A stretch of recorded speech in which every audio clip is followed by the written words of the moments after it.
কোনো অনুদান চাই না, শুধু একটাই চাই, উসমান হাদির অসমাপ্ত বিপ্লবকে আপনারা সমাপ্ত করবেন।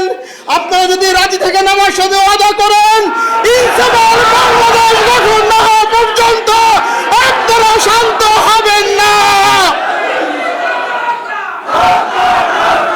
এদেশের 18 কোটি জনতা আমার পরিবারকে দেখে রাখবে, এর চেয়ে বড় নিরাপত্তা আর কেউ দিতে পারবে না।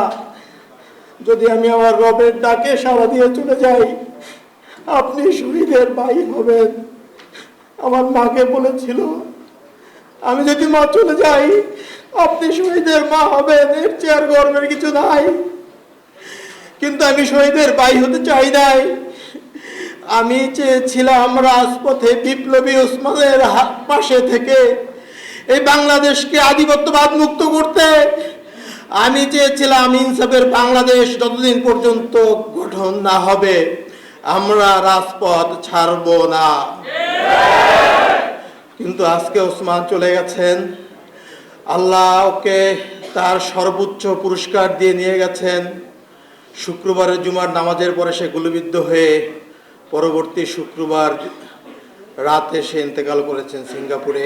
যে বিপ্লবী আন্দোলন করেছিলেন, সে যে আন্দোলনের জন্য শহীদ হয়েছেন, পরবর্তীতে তার অসমাপ্ত বিপ্লবকে আপনারাই সমাপ্ত করবেন ইনশাআল্লাহ। আমরা ওসমান হাদির পক্ষ থেকে কোনো পারিবারিক আর্থিক সহযোগিতা চাই না, কোনো অনুদান চাই না, শুধু একটাই চাই, ওসমান হাদির অসমাপ্ত বিপ্লবকে আপনারা সমাপ্ত করবেন।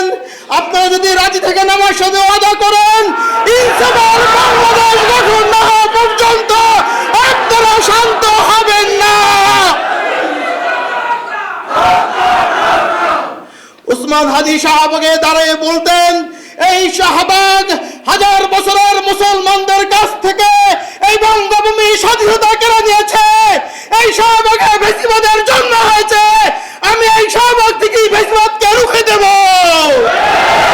এই শাহবাগে বসে আমি নারায়ে তাকবীর স্লোগান দেব। যদি আপনারা হাদিকে ভালোবাসেন, হাদির হত্যার বিচার চান, ওই শাহবাগকে ফ্যাসিবাদ মুক্ত, ভারতীয় আধিপত্যবাদ মুক্ত কায়েম করতে হলে আপনাদেরকে আন্দোলন অব্যাহত রাখতে হবে।